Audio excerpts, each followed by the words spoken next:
Hey everyone, welcome to Pop XP. And before the show starts, make sure to click that subscribe button and click the bell to get notifications when we go live and we upload awesome new content. And don't forget, if you can, make sure to share our stream on all your social media outlets. We appreciate it, and thanks for helping us grow the Pop XP channel.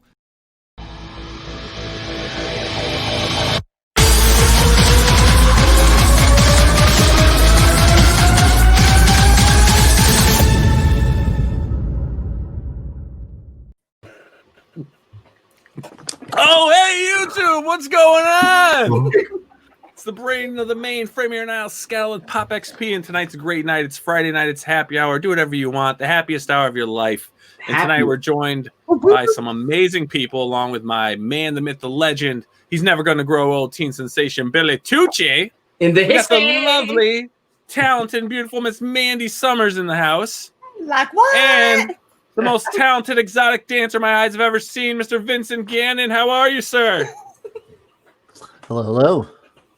Everyone, quick introduction. Vinny is a good friend of mine.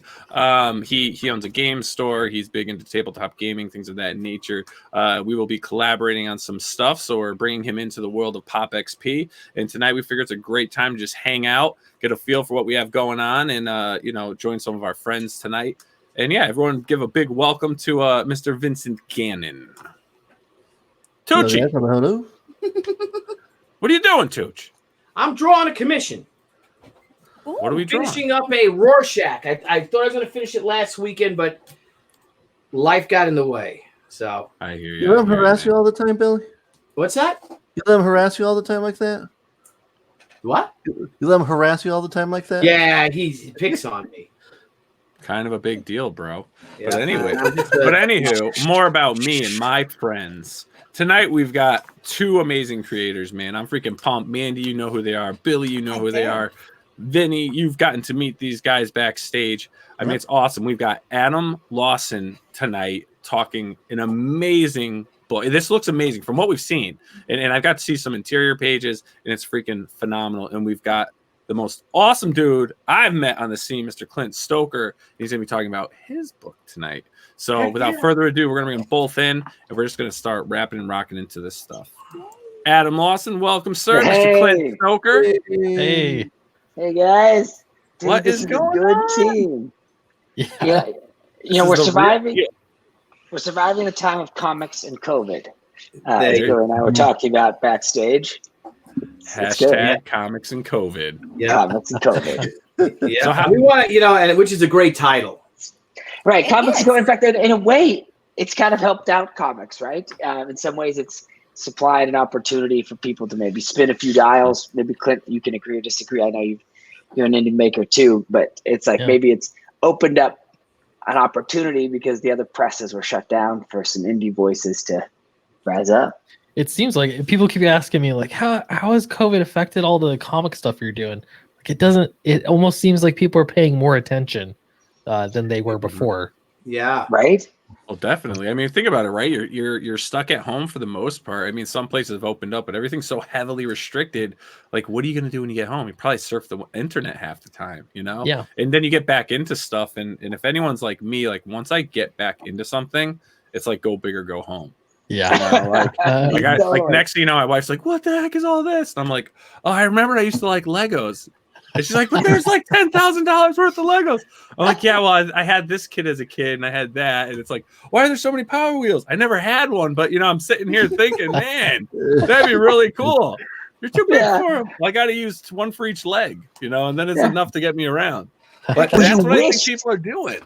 Right, you wish when you were a kid you had the Power Wheels, and so now you're doing it.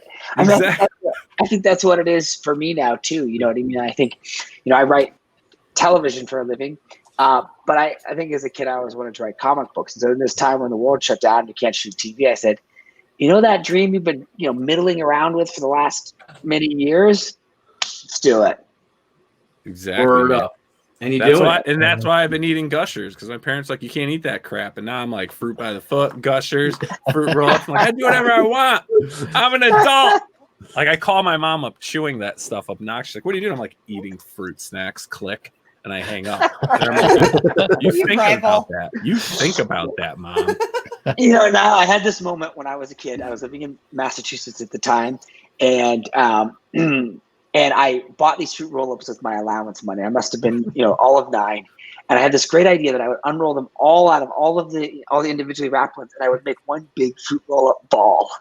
And I remember my mom came into my room after I set my allowance on it, and I just turned it into one big ball, and she just yelled at me because it was supposed to be this snack for my lunches, you know what I mean? That's how she let me do it. And I just made one big ball of fruit roll-up, and that was the last time she allowed that. It was a one-off. Did you have to eat it, or would she just like throw it away on you? I mean, I was just like eating it like an apple of fruit roll-up, but I did it kind of in shame. I couldn't let her see me eating it because that would elicit more yelling. So I just had to silently eat this fruit roll-up ball. Slid it into your desk or something. A literal sugar bomb. Yeah. You remember, That's like exactly they used to make those though with like little cutouts, and you'd peel everything out. You remember that?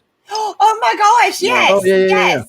I clearly, vividly remember like the pizza cutouts, and I would meticulously pull out like the slice of pizza, and then the mushroom, and the piece of pepperoni, and like you try to make like a little pizza slice. Like after all that effort for like a slice this big, and then you're just eating like the leftovers, from like all the cutout stuff. They don't do that for kids anymore. No, now they have tattoos. You put them on your tongue, and it leaves a tongue tattoo. Oh, nice. Oh, wow. That's depressing. That'll be the next obsession, That's just I'm sure. crazy ink poisoning right there.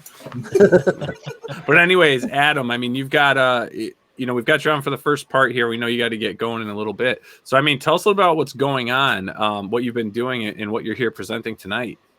Yeah, so if you remember last time I was on here, I was talking about my graphic novel, The Eighth, which was an awesome success, or at least a success in my vision of it.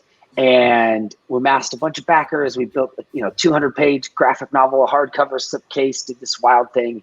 And and as I was launching that, I've had a series of comic books, or I should say graphic novels, in the works that I've been hiring concept artists for the last few years, just kind of noodling with.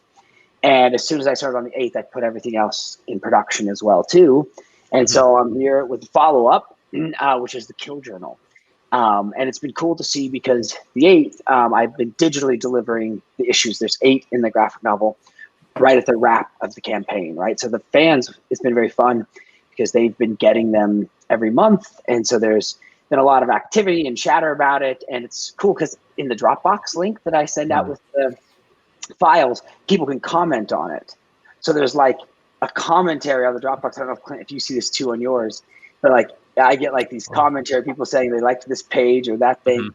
And so it's been really fun. And but the Kill Journal is a new graphic novel. Instead of a troubled maths genius, we are set in the world of revenants and survivors in a horror graphic novel. And I think there it is. So this is the mad preacher himself, St. George, who feels called by God to rid the world of these revenants. And revenants are evil spirits that are back from the dead, bent on revenge, continually reliving the night that created them. Sometimes we use the word for this called slashers. Like with Jason Voorhees, he is reliving what happened to him at Camp Crystal Lake. So revenants is a sort of a broader term that encompasses more than just maybe that specific.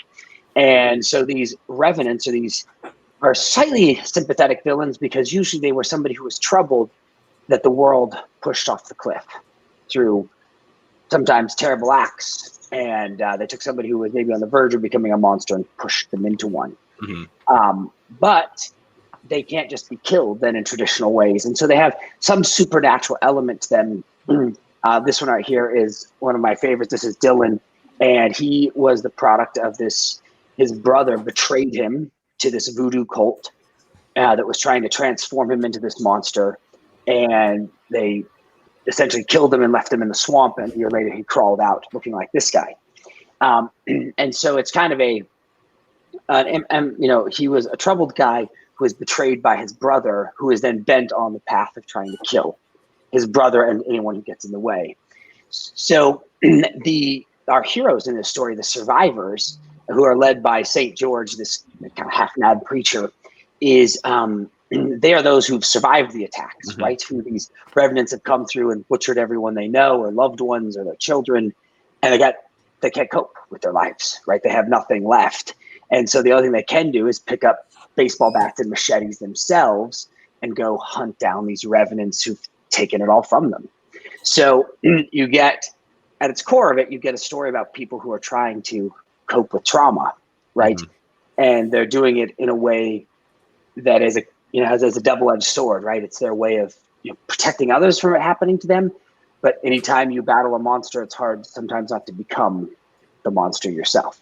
Yeah. And some of the survivors struggle with that. And one of them even steals like a revenant mask and keeps it with them, and keeps it hidden in the woods, and goes and visits it. And they realize, could they become this themselves? And so what's cool is that we have not only the origins of our survivors, right? The terrible things that have happened to them that made them, you have the things that happened to our revenants. And now to kill a revenant, they are not so simple as bullet to the head, right? They are something where you have to learn their origin, figure out the events that made them, and then build a trap. In its simplest terms, speaking back to Jason Voorhees, right? You can't kill him, you have to take him to Camp Crystal Lake and drown him like he was as a kid. So they have to then explore the mystery of this monster and then develop a booby trap that they hope, or develop a trap that will destroy it, or they just keep coming back. So if you want to bounce to the pre-launch page, I'm in pre-launch. We go September 29th. It's going live. I've got about 520 people now who've signed up. It's awesome. In fact, one of them won this mask. That's one thing that we are. Oh, cool. Put that on it. Can we see that again? That's freaky, man.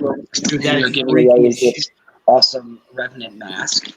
And so they sign up on the pre-launch page. It's awesome. It's fiberglass. Or I shouldn't say exactly fiberglass, with this resin. So it's this badass mask. You can be the coolest person for Halloween. And we gave one away to one of the backers at the end of August, and we'll give another one away, to people in the pre-launch, and we'll give another one away at the end of September when we go live. But this book is also going to be leather bound. It's going to be a badass leather bound edition that feels like, as we call this, the kill journal, because St. George, who runs this group, he keeps a record of all their kills. And he's like, oh, that's cool, man. He's like gutted this old Catholic Bible, and he fills it up with his kills, right? And so you'll get kind of like what looks like this old Catholic Bible with the kill journal title in it, and it has the comic inside. And so it's like a fun way to feel, like tactile wise, that you're in the world. Like, is it going to be like almost like the book's like worn and weathered? Like, it's going to have like that effect to it, or? Unfortunately, I can't get a full, like what you'd consider like a tarnish, where it's distressed, etc. That was my dream, but it's just the complications and cost that with the printer maybe take it away from being as fun. But it will be like designed and etched and look like a old Catholic Bible, if you will. So it'll have like these cool indentations. It'll be embossed with some gold foiling, and it'll also be. It won't feel like your average book. It'll have like ribbing on the spine. So that's what it will feel like to have it. And so essentially the campaign is you can get it digitally, and we'll do the same thing. You get it monthly. You can get the leather bound edition, and then you can get the leather bound edition and the mask. That's pretty cool. Yeah, we keep it simple. I love variants, but I think for the sake of my campaigns, I like to keep them as kind of clean. But yeah, let's watch the animated video that I think does a good job of showing off some of the art and getting us into this world, and then we can bounce through some of the characters. All right, cool. My name is Sydney Valentine, and I'm a survivor. A revenant slaughtered everyone I love, including my daughter. They're evil spirits, back from the dead, who wield machetes and tire irons, and a bullet to the head won't stop them. After one butchered his congregation, St. George claims God called him to hunt the revenants, and he's recruiting survivors to join him. Most won't make it out alive, but at least they're taking a stand. God has his book of life, and St. George as his kill journal.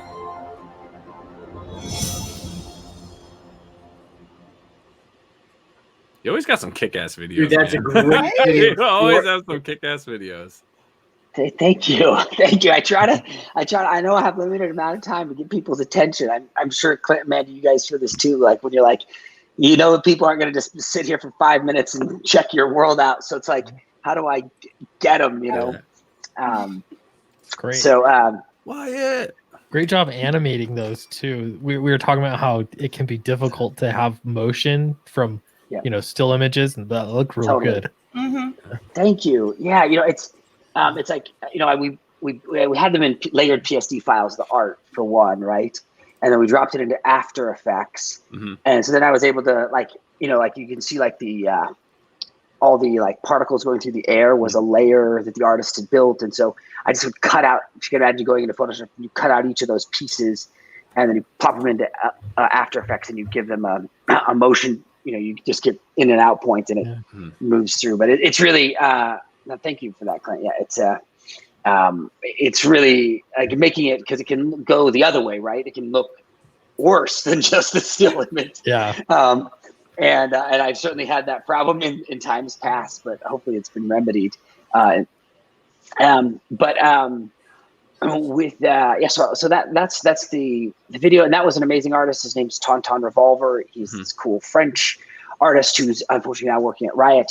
But I have an amazing artist who's doing the actual interior book, and his name's Raymond Bermudez of Wolverine fame. But if you look in some of the images I showed you there, you can show a couple of pages. They're just the line art. They kind of show the quality and detail and sort of the emotion. This is the group that like at like an AA meeting, if you will, for survivors who are like trying to cope with this, their slasher attack or their revenant attack, and then a revenant comes in and breaks up the meeting. As you can, so this is sort of the magic of Raymond. And so there's these great moments of action, but also if you go to the next one, Nile, you'll see it's also like a splatter movie with a conscience, right? There's the sadness, right? Because you're dealing with murder and death, and there's high stakes and consequences. And also each of the survivors themselves have their own fears and doubts, right? This girl you see here in the bottom right corner, this is Sydney, kind of our point of view character. She's so afraid she'll fail, just like she failed her daughter to save her daughter, just like she's failed in other aspects of her life that she's got to kind of cope with while also dealing with murder and mayhem. So that's the conscience side of it. And if you look through a few of those other images, I kind of have some character pinups. So that's Sydney in her action-ready state. Like you saw in the line art, that was when she was first coming into the club. And by the end of issue 1, she looks like this. So she's now she's a remnant. What is she now? So she's a survivor still. Okay. So she's hunting the revenants. She's after them. It's just that she comes in maybe afraid, and then she gets through the training with St. George, and these heavy experiences happen, and she cuts her hair, and she fully commits to the life. And so she maybe goes from being terrified of it to at later points in the story being kind of the sergeant, if you will, of the group. So this is Sydney and her. She went to go see a guy at a cabin in the woods, and she left her daughter in the truck. A revenant showed up, and unfortunately, when she got back to the truck, a disaster had struck. And ultimately, dude, that's hardcore, man. That is hardcore. Yeah, the whole she gets out of the cabin, and everybody's been butchered, and then in fact she dies as well. But the doctors are able to save her. And so as a result, she has a slight sense about these revenants because she's been to the other side. And then this is Ricky. This is one of our revenants. Thank you, Victor. You're the man, Victor. Thank you, buddy. Hey, now your artist that's doing the interior, are these also his work here? No, these are not. So this is the way I've done a lot of my work is because I've been developing over time. As I'd hire concept artists work initially to build out who these characters are. And then those images get given to my interior artist, who then transforms them. So this is Tauntaun right here. But this is Ricky. He's a revenant, and he loved a girl who he shouldn't have, and whose dad didn't like him. and he hired some thugs to beat the kid up, and it went too far, and he ends up getting killed and chained to a tree in the woods, and the crows come pick him, and so he comes back for revenge a year later on prom night. Holy crap! That's not fun, man. What's going on in your head, man? What do you need to talk? Do we have to have a little session here? I mean, now you should hit me up. So I was trying to build this world of what felt like slasher movies, if you will, but that but with maybe some more conscience in there. So definitely these people are dealing with some tragedy. And then this is Marty, and her dad was a chemist who lost his job, and then he started building bombs in his basement and selling them, and she would build them with him. And her dad was her best friend, and then her dad met a woman, and she started to fade into the background, and so she enacted sort of an urban myth to get rid of this woman, and it accidentally summoned a revenant who got rid of her dad. And so she's coping with her, trying to figure this world out now, and she's kind of reaching 17, 18 years old, and is trying to grow up without a little uncertain of how. Nice. She's the demos expert. That's right. This is Marty Tanaka. Yeah. Oh, hit the wrong one there. Sorry. We did that one. Here we go. So this is Brecken. He's a swamp rat from Louisiana, Cajun speaking dude, who St. George finds him in a swamp, a weight tied around his neck, drags him out of the swamp. And he has the most secrets of the group hiding behind him. And he and Sydney begin to form somewhat of an always and never romance throughout the tale. Mm-hmm. And then this is Finch, who, his dad, he grew up on the south of the border, and his dad ran dogfighting pits. And one day a dog didn't show, and so Finch got thrown in as a kid, and he killed the pit bull with his own teeth, and then his dad ended up training him alongside the other dogs, keeping him in a cage, and then a revenant came through and a dog fight one night and killed his dad and everyone at the event, and Finch found his way out. And so now he is like he kind of functions a little bit like a dog too in the group. He protects the pack, he guards them. He's super vicious to anyone outside and gentle to those inside, but he's the one that's struggling the most with maybe someday he could become a revenant. And so maybe the scrawnier of the group, but by far the deadliest of the group. Mm-hmm. So how many survivors are there involved in the story versus the revenants? So there's 5 survivors. And then there's in this first volume, which is 88 pages, mm-hmm. There's multiple revenants that they deal with. And then what I've done in the back of this is you can kind of see that, Brian Kraskow and Shay at Red Valkyrie, I think we all loved, and Chris Wyatt, who writes, he's the showrunner on Venom, the animated series, and Cody Fernandez of Jack Irons, all wrote little anthology stories. So there's like a dossier section in the back of the book, because I wanted to include these stories about how each of these principal survivors came to be, but it's so much to break up your main storyline with, and here's this origin story before you even really are taking the ride. You know what I mean, Billy? Like I sometimes feel like comics can get lost in an origin story. Yeah. Mm-hmm. And so I thought a lot more than people imagine too. It's an easy trap to fall in. And then you just end up with an origin story book, and I don't necessarily love those myself. So I thought, let's take us right into the story and then move these little origin 6-page anthology stories to the end of the book. So in that way, after you've read the 88 pages, you've taken the ride, then it's more fun to kind of explore bits about these characters because you've taken the ride with them. And so it's cool. So all in, there's actually turns out to be 5 artists and 5 writers who will complete this book. I'm doing the 88-page central storyline, but it's been cool because they bring their own special insight to a story, and they bring their own take, and the artists bring their own angle, and it evolves your own creation by once you start adding these other sort of brilliant minds along the way. So that's the the package, and that's the ride of the Kill Journal. And so so if anybody's signing up, it's awesome. Sign up. I'm going to give away some high-res art images. There's going to be 2 emails going out between now and going live, where you're going to get some cool. You see those concept pinups of the Revenants. Those are going to be given away in those next couple of emails, and then this mask is going to get given away to a day 1 backer for free. And then I have a cool art piece that now I might not have showed it with you, but let me send you this. You send it, or if you want to share your screen, you could always pop it up too. Let's do that. Let's do that. I'll show you this then. I mean, this artwork's incredible, dude. These pinups that you have, your characters are freaking ridiculous. They're good, right? Oh my gosh. It's something else. He's the real thing. Not that a lot of these other great artists aren't. Your interiors are, I mean, amazing too. I mean, this is nice, high quality stuff here with your artists. Yeah, absolutely. And I feel like there has been. Okay, let's get this. All right, here we go. So let's go ahead and share this. So this is a cool. I don't know if you're seeing this here.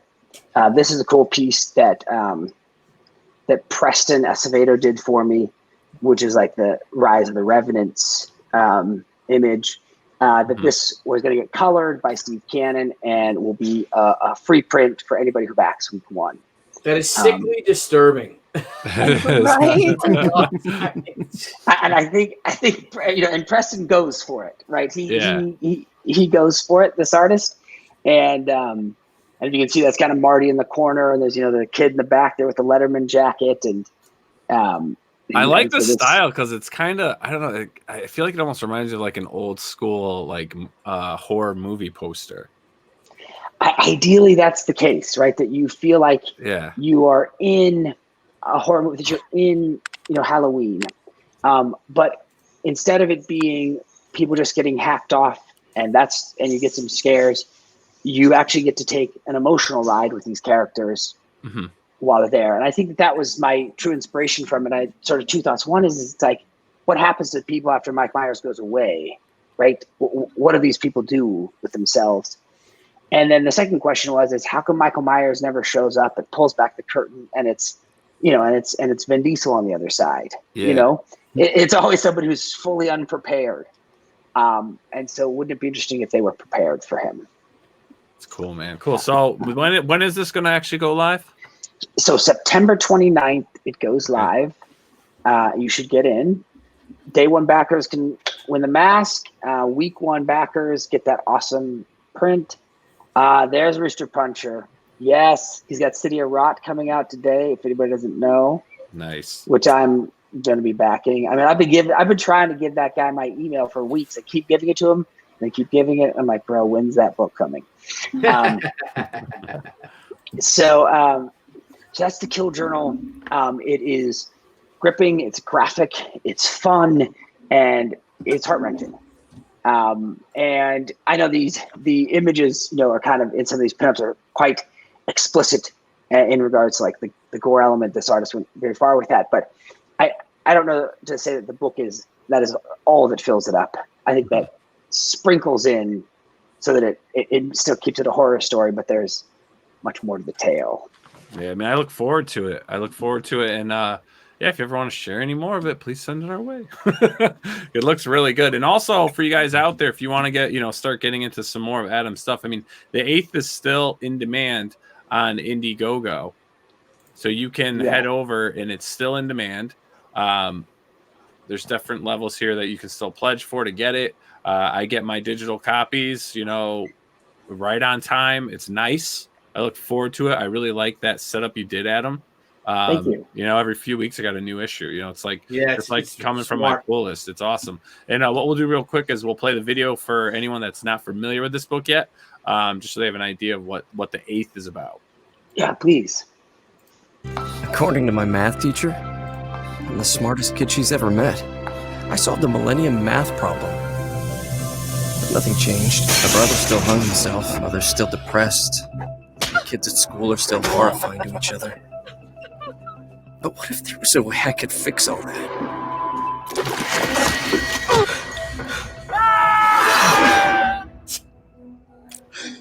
What if I could take this broken world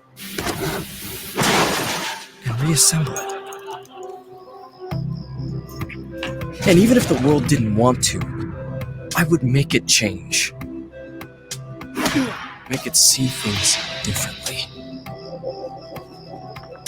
The only problem is that sometimes the world pushes back and makes you do things. Terrible, terrible things. Damn it, dude.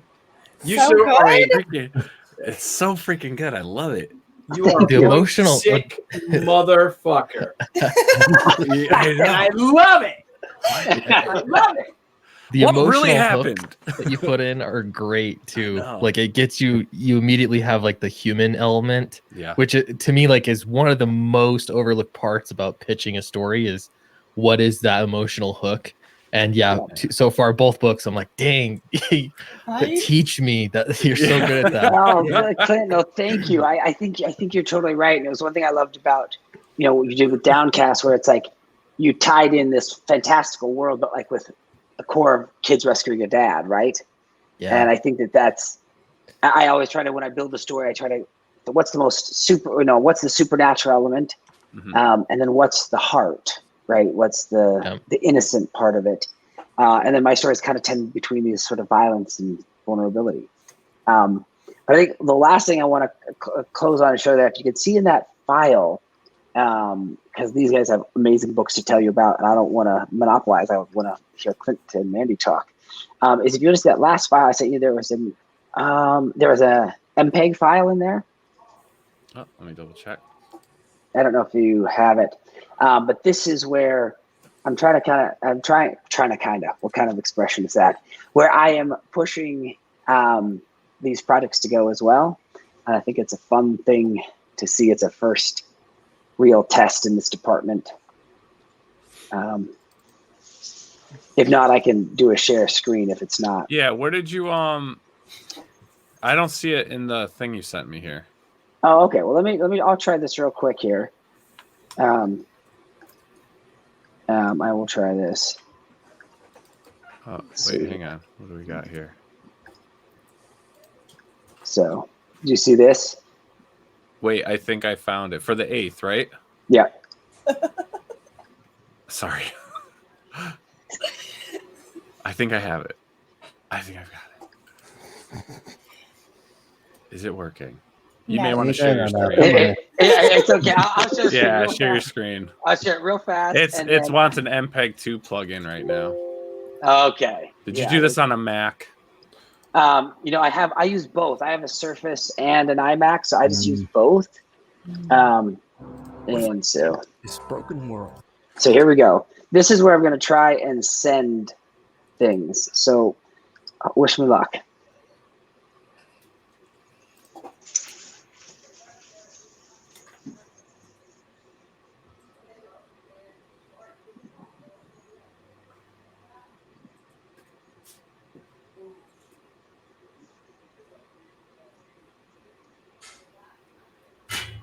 Oh, damn. Boom. Try sharing your audio when you share your screen. Oh, you got a total nothing there, right? You got absolutely Yeah, no it was audio. silent. Oh, It was very silent. exciting. It was. It's It still looks cool. amazing. It looks fantastic. It does. What's going to That's happen? It's just no one heard anything. No, but we No. saw it, and it was Yeah. fantastic. It was Okay. awesome. Gorgeous. Okay, well, that was an epic fail there. But that is, that's the moving some things into animation. But I will bounce past the ball to these other amazing creators who you should all back their stuff because they're awesome and their work is good. Oh, Adam. Billy, Yeah. you Yo. guys do good work, I guess.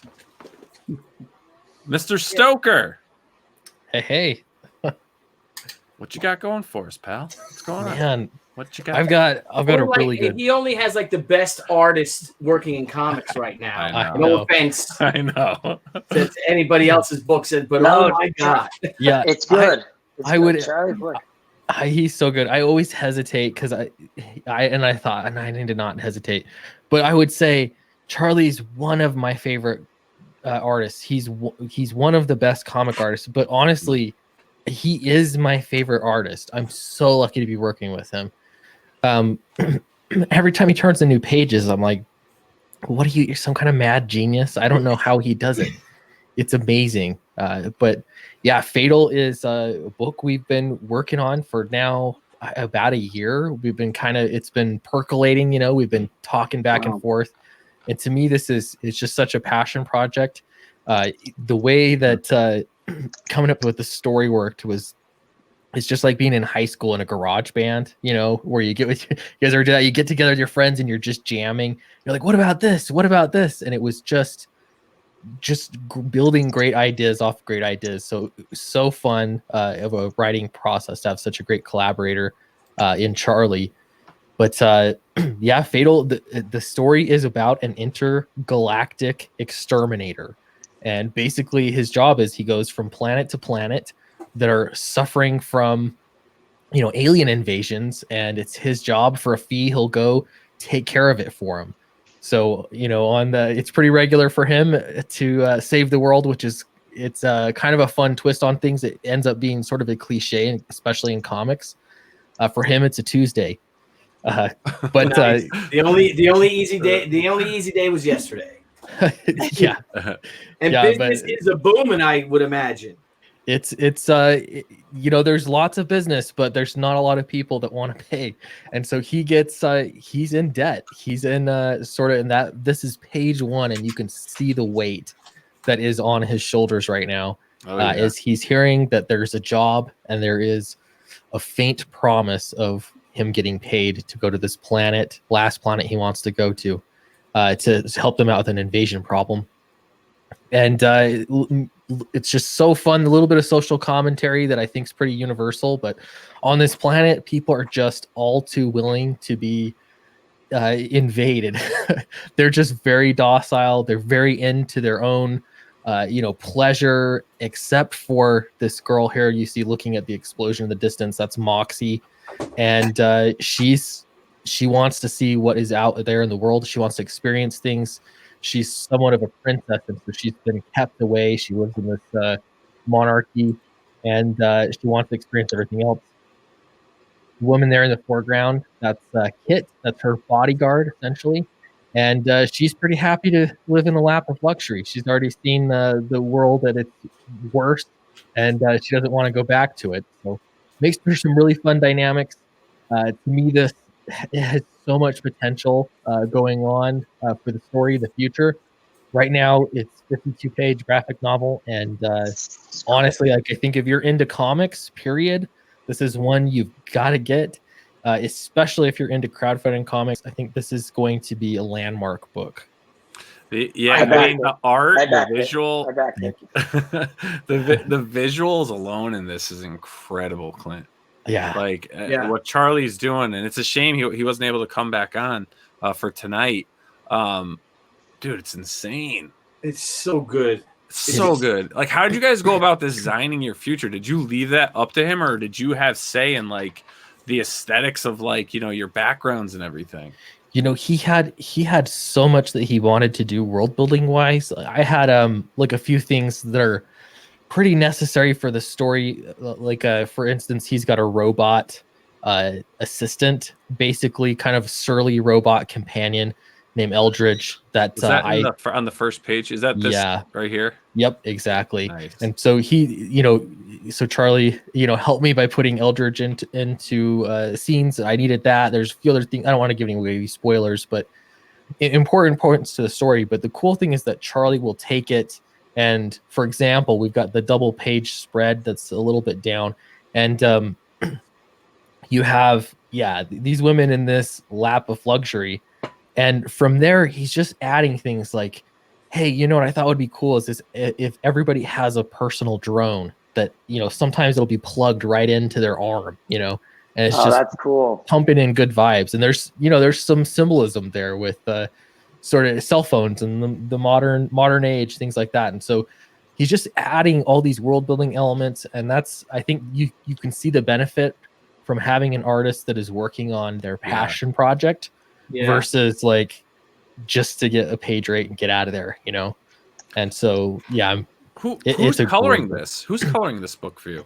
So far, Charlie's doing it himself. What? I know. Oh my god, dude! Like this is like, look at this right here. Just look at her face. I know. It's like it has like that like 1960s like almost like that Bond agent, like, you know, that like secret agent, female agent. Like it's sick, dude. Yeah, we're still looking for an artist. We're trying to find somebody. We've tried out several artists and they've colorists, and they've been great, but we need somebody that's right for it. So we're not rushing it. Sure. Charlie wanted to get a bunch of colored pages done so that I think he needs to color this. I know that. I think he needs to color this. Like you can just tell the passion in his line work, the inking and the coloring. Like I don't think, like, you know, if it ain't broke, don't fix it. Like I think he's gonna. I'll have to tell him. You know, I'll break the news to him. We need to. I'll be honest. It's so much. It's so much work for Charlie, and the campaign's doing great. But we need. Yeah, we need to get Charlie to just be doing comics full time. So we're really trying to get this campaign up to a point where it's going to help. How is he not doing this full time? He works in advertising, and he's a great storyteller. Yeah, he's a professional illustrator, and he does storyboards for commercials, and so he knows storytelling. But they stifle his creativity. They want it as boring as possible. Well, yeah. So for something like this, it was just like, Charlie, you know, he just let it loose. You know, you can do whatever you want, and he really goes by that Todd McFarlane kind of ethos of. It doesn't matter as long as it looks cool, you know, and he'll always like, how can I make this look more cool? Imagine if this was like an outline for like a Lysol commercial, right? And like this would be the can in his hand and he's blasting the germs. Like he would make the best commercials ever. But I think you need to persuade him to just stick to the comics. Yeah, I know I'm like, I see a pathway ahead for him, but nice. This is, I mean, it's great. He's done a 10-page story on Jawbreakers, Jawbreakers 2. And so a lot of people were introduced to his work there. But honestly, I just want to see more of his art. He is my favorite artist. So incredible work, man. So good. Yeah. So tell us about your variant covers. Yeah, so there's just 2 covers. We have the main cover, which is the wraparound cover that Charlie did. You see at the top there, this you know, folded in half, so you can see the backside. We've got it on the campaign. You can see the full thing. Cover B was done by Chaz Wolgamont, who is a friend, and I was just looking for artists for variant covers, and he does a very different kind of style. It's just digital painting, and so it was kind of fun to have him do a cover for us. Then we have the artist edition. This is not a variant cover. What this is a variant book, essentially. It's just the line art. And if you're like me, I love looking at black and white line art just to see what's going on. Yeah. So there's no coloring, no lettering. It's just the artwork. And so that's, you know, you could probably follow the story. You're going to miss quite a bit, I guess, but it would be enjoying. Look at that. Wow. It's a fisheye effect, and so cool, man. It's great. It's really great. That's a good fun exercise for perspective. Yeah. Wow. I don't even know the vehicle design concepts. It's unbelievable. And he colored this and everything, right? He did this cover. He did everything. Yep. How long does it take him? Like with his well, he's not doing the sequential art, right? He's doing everything. He's doing absolutely everything. Everything. Yep. How long is it taking him per page to bang something out? So he said for line art, he's I think what sounds relatively quick to me, but it'll take a day for him to sort of do the layout, and then maybe another day to finish off the inks. Colors takes him a lot more time, and I think partially is because he's not, you know, that's not really what he's accustomed to doing all the time. So that's why we're like, we have to hit a really high stretch goal for him to color it, because it's just so much more time for him to do it. But he does an outstanding job. It's incredible. It really is. It's incredible. God. Like, look at that, man. Like, it has that balance of like realism, but still having that comic book quality, but it's just, dude, it's like a whole, like, I believe you when you say like this is like next level, like this is big. Because I mean, it definitely visually from what you share on Indiegogo, I mean, it really is there. Yeah. There's a cartoon element to it, and the way he explains it is just beautiful. But to me, everything's elastic, and he'll make things very exaggerated, like with how close the monsters are, distance. He'll play with all these kinds of things, and just really to put storytelling first, and to just show how drastic his situation is, or how it feels, to that main character. Yeah. And so it's super fun, and writing with it helps too. I've heard like Eric Weathers is doing the letters on it, and he's like, it's just so much fun to letter with this art, because he can just do stuff that feels next level. And I'll say with the writing as well, it's just he can show more things. They always say show don't tell. Mm-hmm. He's so good at showing that I can show with my dialogue different aspects, if that makes sense. So it adds so much more depth to the story. Yeah. I mean, like, what kind of remind, like, it's a weird comparison, but like Ren and Stimpy, right? If you talk on structure of it, okay, and how they did close-ups and oil paintings and stills, like if you actually break down that psychotic cartoon, when it comes to art processes and structure, it's actually genius, and it's what paved the way for really every cartoon moving forward. And he, like, look at your backgrounds, right? Look at it's like almost like an oil painting here. Right. Yeah. And then you've got some, it's still detailed, but less. But then, like, look at this close up of his face. Like, you could practically, like, he should have drew his pores in. I mean, you've got this beautiful close up of the profile of his face, getting that alien saliva juice all over him. Even like the way some of this stuff is. I mean, he's encompassing so many different processes and textures and styles into these pages, man. It's like it brings things so alive. Insane. It is. It makes me mad. Like, he's so good. I'm like mad. Right, Mandy? Yeah, I'm pissed off about it. Yes. I know. For his layout. I just want to hit somebody. And one of my favorite things too is it'll go from what appears to be great detail to then very sketchy look. Like, you can almost see the missile. He's shooting the lasers that kind of go off the edge of the paper, or smoke or things, and the lines look just so simple. Like, he just kind of threw them up there, but as a whole, it works so well. I'm not very good at describing it, but it's just great. That's why I love that I can just show it off. But like I said, this story is just, it's so fun. I think people are going to love this book. Yeah. I'm definitely I haven't backed this yet. I'm definitely backing this when we're done with the stream. Absolutely. This is freaking gorgeous, dude. I just want to back it so I can freaking study more of this guy's art. What other books what other books has he done, or is he really not that involved in comics? He's really not that involved in comics. He's done the Jawbreaker 10 pages. Yeah. He's sent things to Marvel and DC. I know I don't know how much I can say, but he had for a while there in the bag a job at DC, and then editor got fired and he didn't have a job at DC. This was wild. An editor got fired at DC? That's never happened. Can you believe that? What? That would never happen. That would never happen. Yeah, God, I don't know. The industry is a weird place. So, but to me, I really see Charlie. Cool, I see a future for him in comics all the time. I want to see more books from him. And so I'm just honored to be a part of this as his first like full book, jumping in with both feet into comics.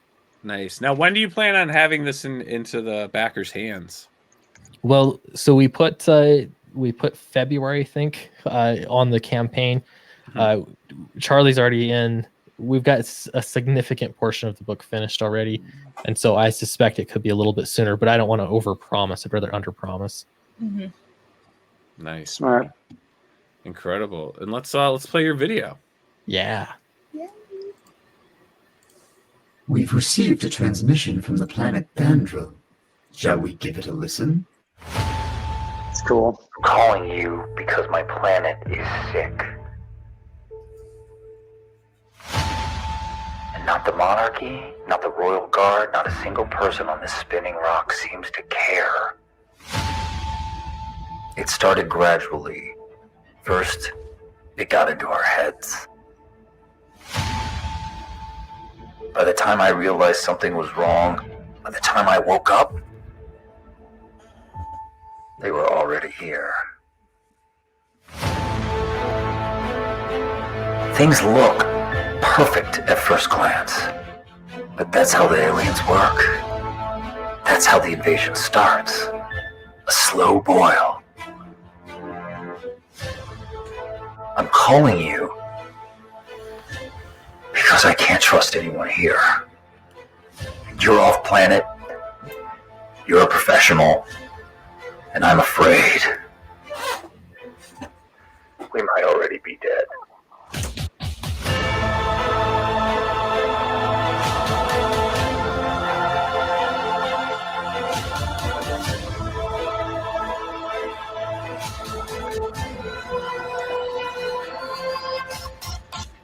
Flynn?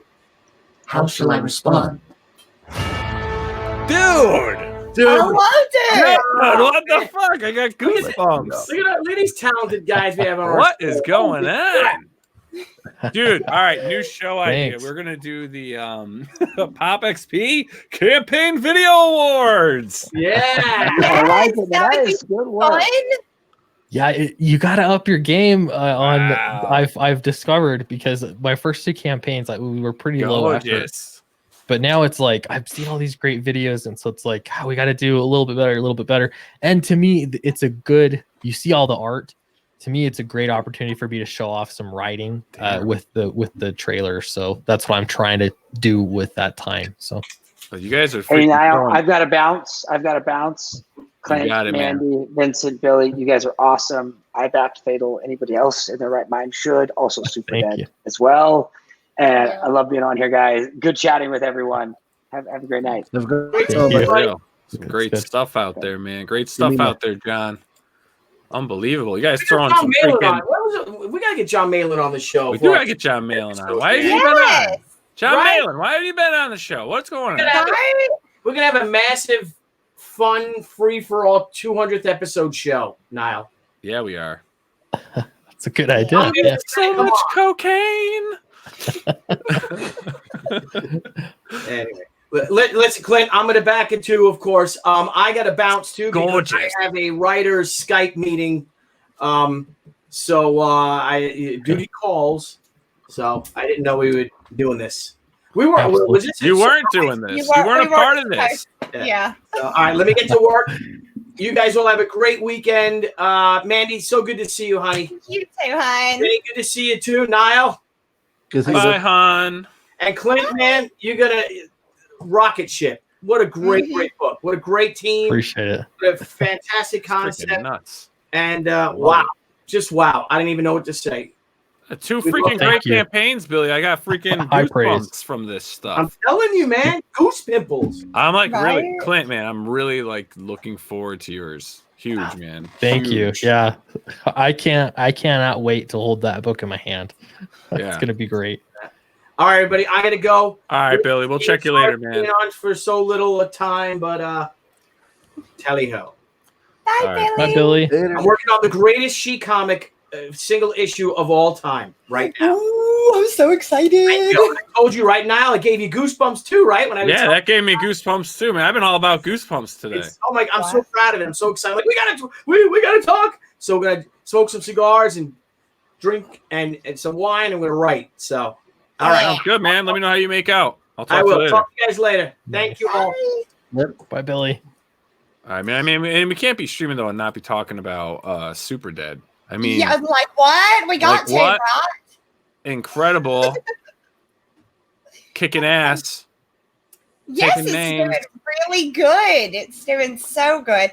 I do have to interrupt the Super Dead pitch though before I even start it because I want to know, Clint. I finally got to see what was behind you. Who do you play? Which turtle? I'm a Donatello fan. I've always have Yay! been. Yeah.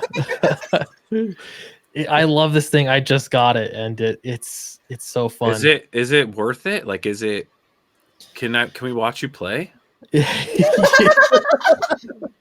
I mean, you're just gonna get a view of my butt. He's like, if I had That's what you gotta if I had pants on, that No, would no, let me tell you what you need to do. Get some Daisy Dukes.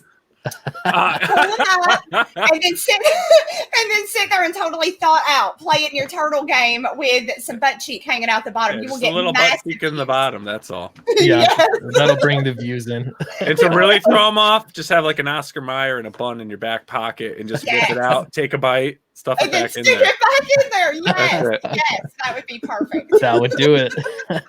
No, but like, how's the quality of it? How does it feel? Because it's like what, 3/4 the size of the actual standard arcade. Yeah, 3/4 size. It's got a riser underneath, so you can still stand up to it and play just like normal. It's a little shorter, I think, still. Mhm. Oh, thank you, Victor. Really appreciate that. Victor's the man. He's actually That's a good great. artist too. He shares some of Nice. his work with me. Good guy. That's great. But yeah, I love this thing. I mean, part of it's just, I've been wanting an arcade machine for a while. Mhm. This one's great because I can pick it up myself.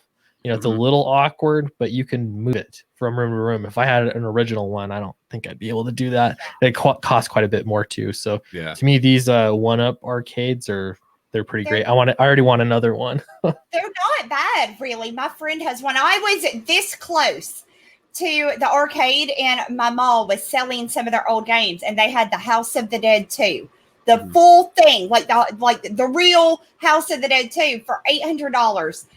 This close to buying it, and my husband was like, "Are you really going to spend $800 on the House of the Dead 2? You got the emulator just," and I'm like, Yeah. "Oh no, but I want it." Yeah. It's not the same. Yeah. It's not the same. No, it's not the Blevins, he was a big time gamer, had that big store, and he had an arcade collection with like 130 original arcade units. He ended up actually recently someone reached out and acquired majority of his collection. He kept a lot of the good stuff though. But I mean, he had like an original Turtles, and he was actually going to donate it to Anthony Marquise for the school, for the Kubert school. Oh, cool. Yeah.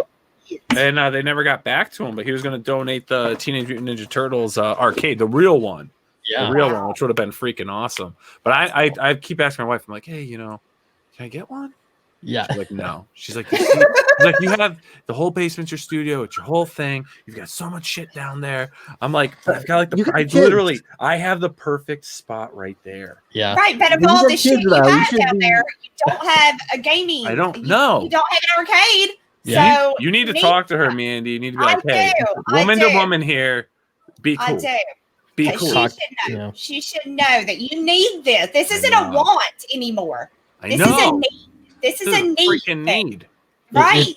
Exactly. Invest in your children's futures. All right, that's what you should. Yes. These are for them, not me. Not me. No. I'm trying to do something for them. Exactly. She's like, oh, let's get him a baseball bat. I'm like, sports? Sports do not come first in this household. Unbelievable. They can use a baseball bat and make swooshes later. Yeah, it took me a little bit of convincing, but I won. So You won. You won. yeah, it Now, worked. Walmart is the only one that sells those, right? I think you like could- the exclusivity deal thing. You can buy them, I think, direct from the company now, Mhm. and I think they even have them at other places like Target. I think they've kind of expanded. So Yeah, I do think I saw some at Target not too long ago. For a while there, it was just Walmart. But It was. yeah. That's what I thought. Yeah, Yeah. I think now I do remember seeing some at Target. I don't know if they're the same brands or whatever, but yeah, they did have some. it's cool. I want to get a Pac-Man one, even though it's like the most simple game, but it's like I just want one. Yeah. It's iconic to have. But I mean, Oh, yeah. they've got like the Marvel ones out. They've got the Star Wars one, where you actually sit Yeah, and everything. I mean, every year they're coming out with different models with with different games and stuff. So it's kind of cool.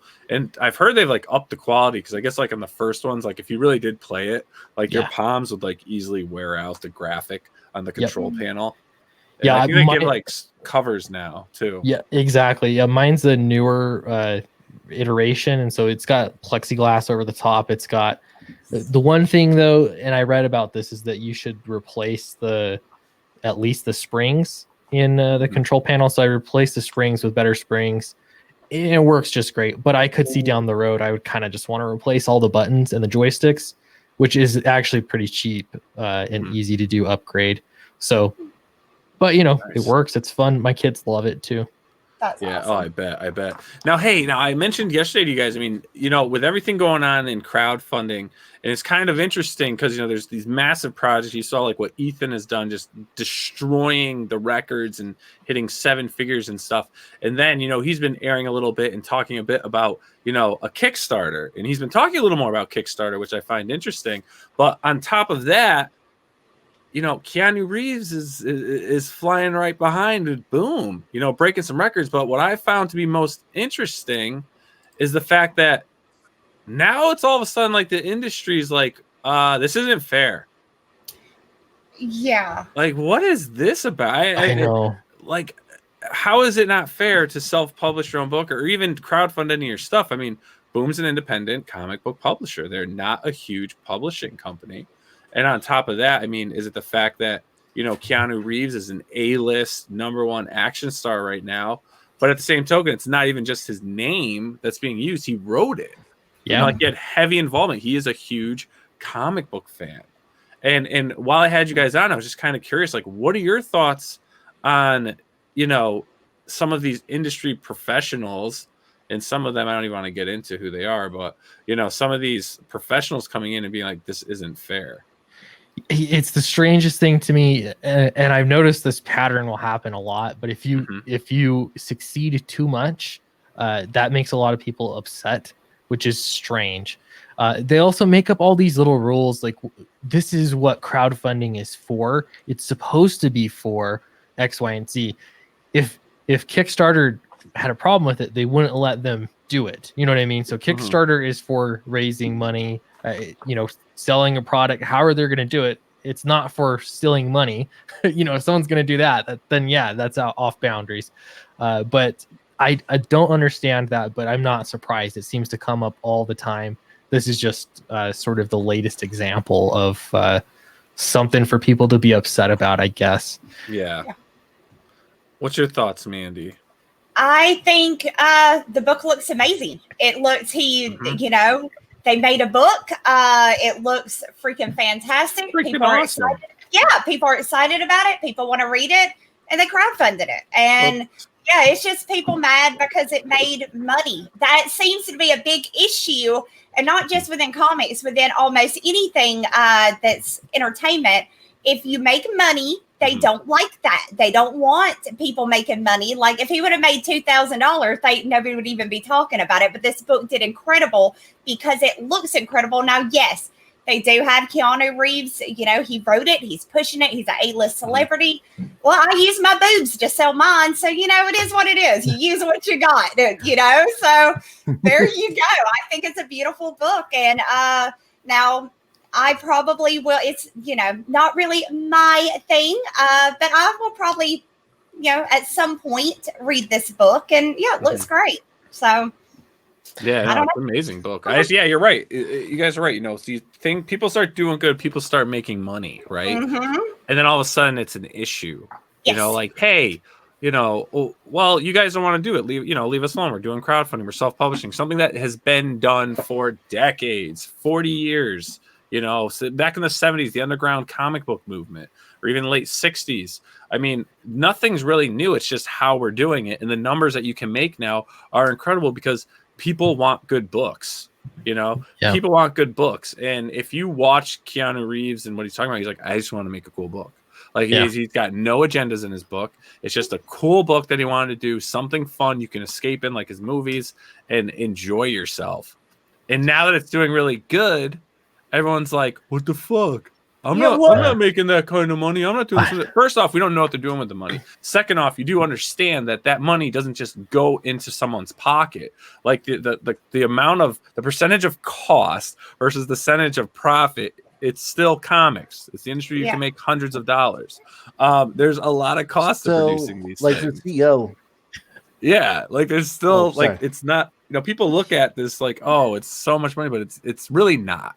It's not, because it takes a lot to produce this, a lot to ship it, a lot to do this. And I think this is great. If this was Indigo, if this was Kickstarter, I don't care. I cheer on creators on both sides if the product is good. And this is something that is great, because now you have an extremely mainstream creator, right? Just an actor, an incredible guy, partnered with a smaller publisher, pushing out something that already has great reviews and it hasn't even fully gotten into the hands of people. I mean, that is that's what they're scared of. That's what I think, Clint. And there's a misperception that I keep seeing too, because I've made a couple videos on this, but where people will say, well, this is taking eyes off of smaller creators. That's really not how this works. The thing is that he's going to be bringing in a lot of people. He's already brought in a lot of people that have probably never backed a Kickstarter campaign in their lives, but they want this book. They want to back Keanu Reeves' book. And so once people back a campaign once, they're so much more likely to do it again, because that barrier of entry is now down. So to me, like every time something like this happens, there's a home run success. I think all of comics should celebrate it. It should be a positive thing, because it's bringing new people. It really isn't, taking away dollars. People don't just browse, generally speaking, Kickstarter and, I'm going to decide between two books today. You're sending in backers to back your stuff. So, yeah, good call. You don't want the screen on me. There you go, Steph. You sick old man. No, I think, just like Clint's saying, it's a good thing. This is a good thing. This is Keanu Reeves has a lot more audience than I do. So yes, bring your audience over to indie comics, please. Yes, because there's, if 20 people go and they check this out, 10 of those people may be like, well, I got another $30. Let me see what else is on here. Let me see, maybe there's something else I like with comics. Let me try a few more out. No, I think this is a great thing. And I think this comic looks badass. So I think he's killing it. So good job, Keanu. Mr. Gannon, when you're not trying to kill Zelda, I mean, what are your thoughts on this? So I think a lot of the people are more upset when the CEO released a statement about the comic book where he said we don't need the money to publish this comic book. We're just getting this all set up for people that want to pre-order the comic book, so it's a lot more convenient. And from the looks of things, the Kickstarter, their backing rewards are very nice. They're very sufficient for what you're backing a comic book for. So it's not like you're getting any kind of rip-off deal with these guys. Yeah. No, and too, I mean, it's a prime opportunity to make it personal before it actually hits just a comic book shop. Yes. What they're doing, I don't think is wrong at all. And the problem is I think they're jumping on a trend. I mean, look at, Top Cow. I mean, how many Kickstarters have they done now? I mean, IDW is doing Kickstarters. Dynamite is was doing Indiegogos, and now it seems like they're doing more Kickstarters. But I mean, they're going to start doing it. This is, we're at the forefront of it because we've all now been a part of this for so much longer than they have. They have the bankroll, the muscle, and the connections to start bringing stuff like this in. But again, it helps. Again, don't get me wrong. I love my DC characters. I've never been a huge Marvel guy, but I've got some characters I enjoy there. I always will. It's just how it's going to be. We grew up with them, right? Good, the bad, the ugly. But my heart is in the indies, and the people making the stuff they want to make. So like you said, Mandy, if this is going to help and bring people to indie comics, and like you said, Clint, once you back one, you're going to back more. So they're bringing in more customers. And what are they going to do if they check out Kickstarter? They're going to look at Indiegogo, right? So now these people are going to be exploring every aspect. And what's that going to mean? Now the muscle can start switching over to the indie creators. And that's why mainstream creators are like, well, what am I going to do? Because look, you may be a great colorist, you may be this, you may be like Marvel's top guy for this and this, but can you tell a story? Yeah. Can you do it on your own? And indie creators can compete. I think maybe some of the fears behind it are that, these big companies are going to come in and take over. I won't be able to compete. But there are a lot of examples out there of pros that have gone out and done their own crowdfunding campaign that have been very subpar. They haven't done very well. And so I don't know. It really doesn't matter. It comes down to, can you get the word out enough? Can make your book look good?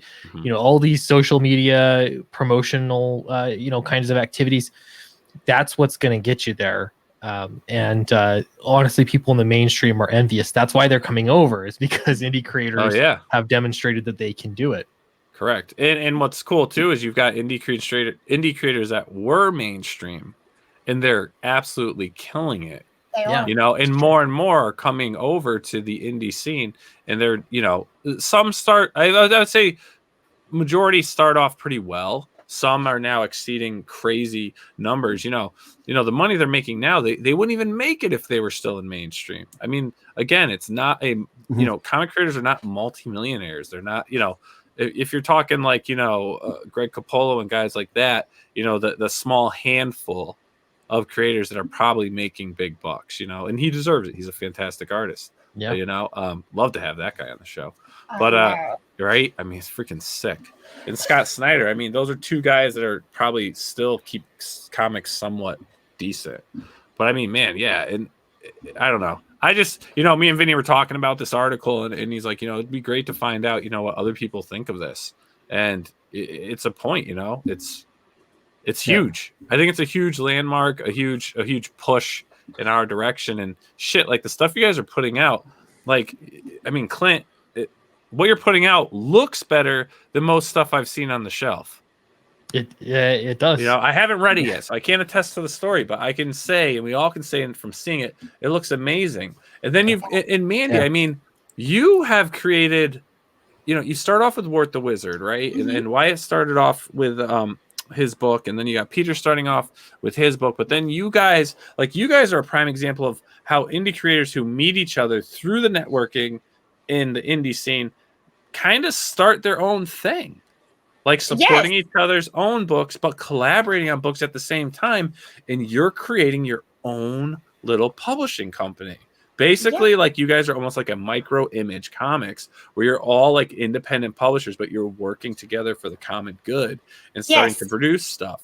So what's cool about both of you guys on the show right now, for anyone that's watching this live or recorded, like you've got a prime example of Clint, who's more solo doing his thing with his people, and then you've got Mandy and Peter and Wyatt, and I'm not sure who else you're working with, Mandy. If I'm forgetting someone, I apologize.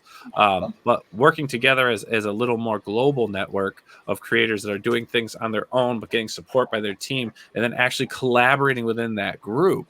And that's the power you get with being an indie creator too, is the camaraderie of it. That drama is there sometimes, but it's so much less because the focus is literally on making good comics. And you two are prime examples of that. So I definitely want to thank you guys for that. Thank you. Thank you. But we started Wyatt. I think there's also like a lot of people that are gatekeepers. What's up, Vin? Oh no, I was just gonna say there's also seems to be a lot of like gatekeepers that are like take like independent comic books very seriously, like this is ours. So when you have like other companies trying to chime in, and you have like a book with Keanu Reeves on it, it's like they feel slighted because it's like, well, this is ours. We've been here for however long, and it's like whatever can get comic books back into the mainstream of things. The more the merrier. Yes. So what? It gets normal people into comic books if people want to get a Keanu Reeves comic book. It's as Clint said. It'll just be like one after the next. Yeah. And actually, Cygnus 5 says he's here late, or she's here late. I hear late. But have you talked about Sly Stallone on Indiegogo with Zach's book? Was he ignored, or is he a has-been? Well, that was a while ago since that book came out. I would say in today's day and age and in this time period, Keanu Reeves is going to bring in a bigger draw than Sly Stallone, especially since Keanu has actually had hands-on involvement with this. Sly worked with another writer and artist to put the book together, and it was more of kind of like an IP licensing to bring a script that didn't hit screen to the pages, and it was great. It was phenomenal. But I would say that Keanu Reeves is a little more relevant as of right now because I believe he is actually listed as the #1 action star right now in Hollywood. So that's huge. But I mean, no one can Sly Stallone. I mean, come on. You freaking love the guy. It's Rambo. I mean, you can't, he's Rocky. He's a legend. He'll live on forever, that man, in his movies and everything. So that's a great book. He was Judge Dredd at some point. Chuck Dixon. But yeah, I would have to say Keanu Reeves, unfortunately, at this time, definitely does trump him when it comes to his presence in Hollywood and this comic book. But, and you notice how it's not like Keanu Reeves coming out and doing this book. His book somehow took backers away from the Expendables. I mean, I know they came out at different times too. Technically, the Expendables is up, but they're just bringing these numbers of people in. They're both fantastic. I would kill to have either of those kinds of numbers. It's just unfathomable to me right now. But I mean, why not? I'd be interested to see too if you start seeing more star power coming into crowdfunding. Yeah. Exactly. Yeah, I think that would be. I honestly think it's awesome. I think that is really cool. And I don't know about you guys, but I sit back with my fingers crossed for some of my favorite artists, and I keep thinking, "Come on, you want to come, Indy? Come on!" Where I got my fingers crossed, just waiting for them to start like getting on YouTube and doing stuff, so I can sit in their chat and be like, Mr. Liefeld, I love you. So I can do that and, harass the hell out of them. So, fingers crossed that one day they will come over to our side. I feel like you and me, Mandy, were the only ones on the Liefeld wagon. Because unfortunately, he did hit the crowdfunding scene. And he did. Yeah, I know. Somebody told me that recently. Yeah, it did not go too well. And I'm like, we don't talk about it. It didn't happen. I'm going to do what the other guys do this time. And I'm just going to be like, huh? What? That didn't happen. And just, no matter how true it is, I'm just going to deny it. I'm just going to live with denial. Well, I do have to say, I don't know if you guys listened to his observations. Like the first episodes were a little rough. It almost seemed like he was a little nervous. But once he got warmed up, man, he starts telling these stories like unedited. Like, dude, like they're crazy. And I have very little interaction with him, and it's only on Twitter. But I'm like, I keep stalking him to get him on the show. Oh my gosh, you get him on the show. You got to let me know in advance. Oh my God, I get on the show. You're coming on the show. Yeah. I got it. We already made that deal like a year ago. If we get him on the show. I didn't know if you remembered it though when I wasn't going to push it. I don't forget those things. Oh my God. Yes. I watch some of his stuff on Instagram a lot because that seems to be more where he's at.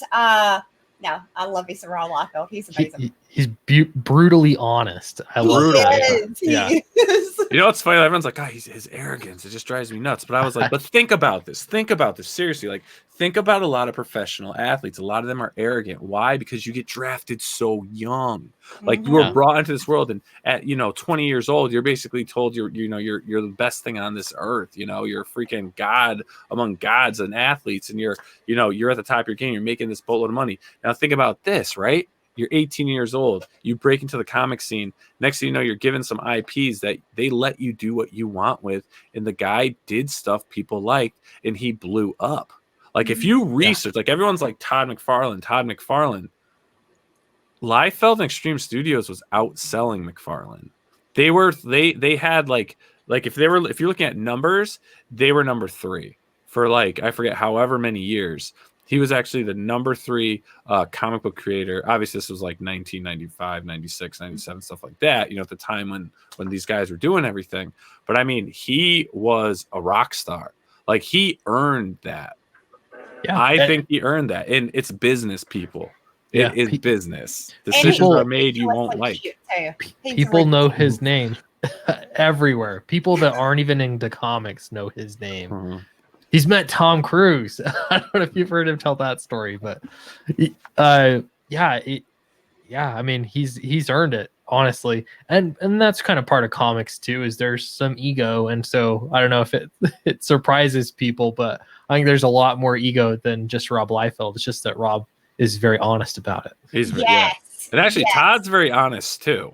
Todd Yeah. is very honest too, but his is more like he's like a TED talker, man. He's like TED talks Yeah. and egos. Like everything turns into like this, like you got to do this and you got to do that, and like he's just straight in your face, like you know, motivating though. Where Rob's just kind of like, yeah, I fucking did that. I wouldn't want to that's get how it yelled was. at by Todd. Yeah. Todd seems like if he was pissed at you, like if you worked for him and you messed up, it does not seem like he would be the boss you want to come and deal with your mess up. Seems like, because he seems so serious, like the comic books, and just so serious about it. Oh no, we lost. We lost Vinny. Vinny, where'd you go? He's like, I'm done with this Rob Liefeld He's like, talk. this isn't gaming. Done with it.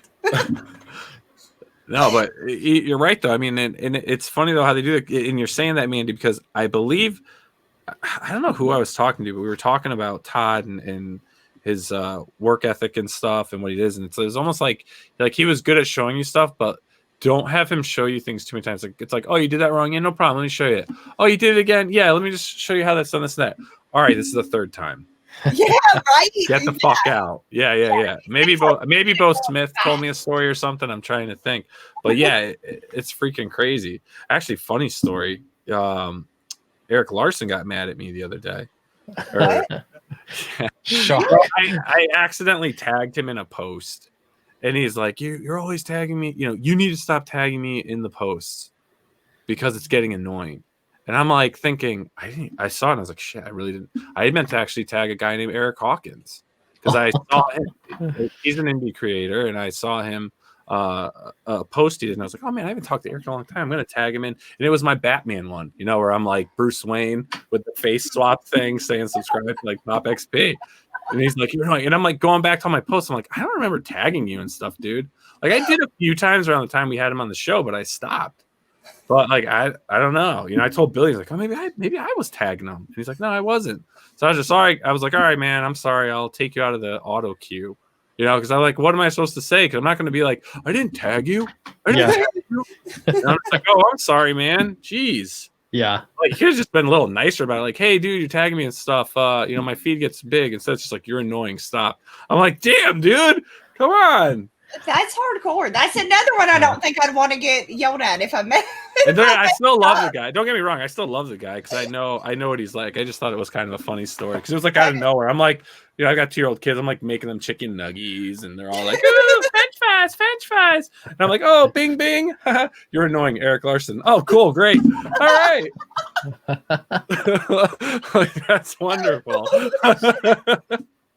But I can say I got that message. Yes, you can. See, This there guy you did. go.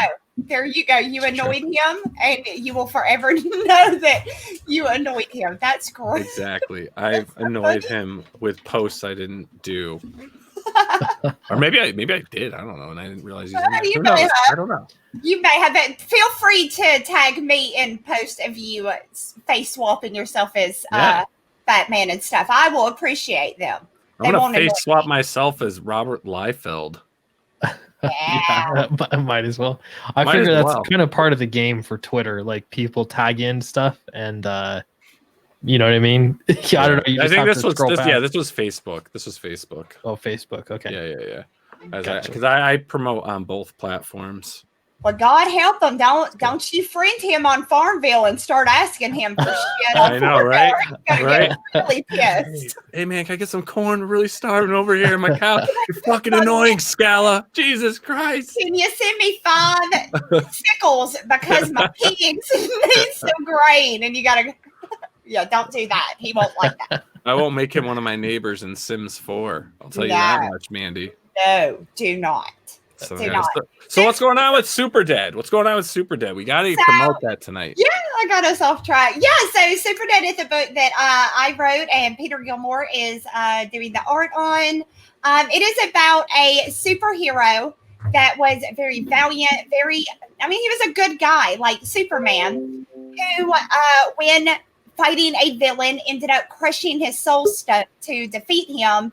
And it ended up messing up his powers. He absorbed all the dark energy from the Soul Stone and lost all of his own original powers, and they like transformed into very dark, jumping through shadows and stuff like that. So he now has a lot of dark powers. He goes into the sewers so he doesn't harm anybody because he's losing his mind and he knows it. So he doesn't want to eat people. So he locks himself into the sewer. 10 years goes by and something is going to happen, which is going to cause him to come back out of the sewers to find out that the world he died protecting has forgotten about him. So he is pissed. So you have a superhero that is incredibly angry because he was forgotten about and replaced with a new hero that just surprisingly showed up right as he went down. A new guy shows up, but the new guy is, he's sick. He's twisted and demented. He's very much like Homelander, sociopathic. So he is very much lawful evil. For those who play D&D, you know what I mean. He's a very much lawful evil. So you have two superheroes fighting now and just destroying New Astoria. One that just out there doing his own thing, and another that's trying to get revenge on all the people that forgot about him and left him down there to rot. Nice. I love how haunting. Like Peter's like he has so many different styles, and it's so cool seeing like each book come out. Like the cartoony stuff he did for you for Wart. And then with what was the next book he did that he put out? Rocket Gal, like that cartoony pinup style, and then this haunting style. Like it's so cool. I love like I wonder what his like straight, like if he ever did like a straight up superhero comic, like what would his style be? Well, if you go down, scroll a little bit more to where it shows Omega Atlas, that would be Pete's superhero take. So there you go, right there. That is his take on a superhero, because this guy, he's Omega Atlas isn't dead, he isn't dark, he's just very lawful evil and very much sick in the head. So, but yeah. To be continued. Very now, cool. when are you guys looking to get this book in backers' hands? We are aiming for the end of October. Pete is already halfway through the art. And when I say halfway through the art, the way Pete is working on it, he is finishing the pages completely. So he is halfway done with the book at this point, a little more than halfway done with the book. It's been, drawn, lettered, colored, all of that good stuff. So we're hoping, fingers crossed, that nothing's going to come up and cause any issues. We're hoping at the end of October. But we put on the campaign December because we're doing kind of like what Clint's doing. I'd rather be wrong on less time than be wrong and it take longer than what I expected. So we pushed it back a couple months to December on the campaign. But I would like for everybody to have these in their hands right around Halloween. Awesome. And Victor just got your book. Thank you, Victor. Thank you so much. Very cool. So it's such a great stuff. So much good stuff on tonight, guys. So much good stuff. You guys got to make sure when Adam's live, you got to get out there and back his book. I mean, you got to get Clint Stoker's Fatal. That is live right now on Indiegogo. And don't forget to back Super Dead by Mandy and the great Peter Gilmore. And Mandy, you have a show on tonight, right? 10 o'clock? I do. Yeah. At 10 o'clock Eastern. Let's see, John Malin will be with us tonight. Nice. We have, oh gosh, who else is it? I can't even remember who all's on there with me. I do that all the time. We're talking about books. So come over, hang out, come talk about these amazing books. We got 3 guests tonight, and I know one of them is Mike Murphy. I do know Mike Murphy will be there. So I do know that. And then I have 2 more guests that are coming on to talk about their projects, which I have already looked at, even though I can't remember them. I looked at all of them, and they're all really freaking good-looking books. So they're amazing looking. So, yeah. Awesome. All right. Well, hey, I want to thank you guys for coming on tonight. It was awesome hanging out with you guys. I hope you'll come back on soon. And, yeah, good luck with everything. Everyone, make sure to head on over to Mandy's channel. If you haven't subscribed yet, please subscribe to her channel. They've got some great shows, so many insane topics, and it's just very unpredictable and fun. So great entertainment over there. And head on over to Sweetcast too on YouTube and check out Clint Stoker's channel. I mean, he gets nitty and gritty down deep on some great articles and topics that's going on in the industry, as well as some other fun stuff and guests and things. So check out both their channels. Make sure to subscribe. Also, if you're new to our channel, please subscribe. And everyone, enjoy your weekends, the holiday weekend. Be safe. We may pop on a couple times this weekend. I don't know what we're going to do yet, but if not, everyone, we'll see you Tuesday night with an all-new show on the Pop XP. Clint, thank you so much. Mandy, as always, it's been a pleasure. Vinny, welcome to Pop XP, my friend. Yay! Thank you. The Game Master. If you lose, you lose your soul. That was a movie, right? Game Master? Am I wrong? Yeah, wasn't it? It was a movie, right? Yeah. Wasn't it about like a little kid and going like Nintendo or something? What was that? I don't remember that. I just remember That was Wizard. Wizard. Wizard. I like that one. I keep getting us off. Autistic Sorry. All right, everyone, have a great night. Bye. Do you know Bye, where you're have a going, good one, guys. Bye. Hey everyone, thank you for joining us on Pop XP. If you haven't already, make sure to click that subscribe button and also click the bell for notifications when we go live and we upload some awesome new content. Also, don't forget to head on over to Twitter and follow us at the Pop XP and over on Instagram at the Pop XP. Thanks again, everyone, and we'll see you soon.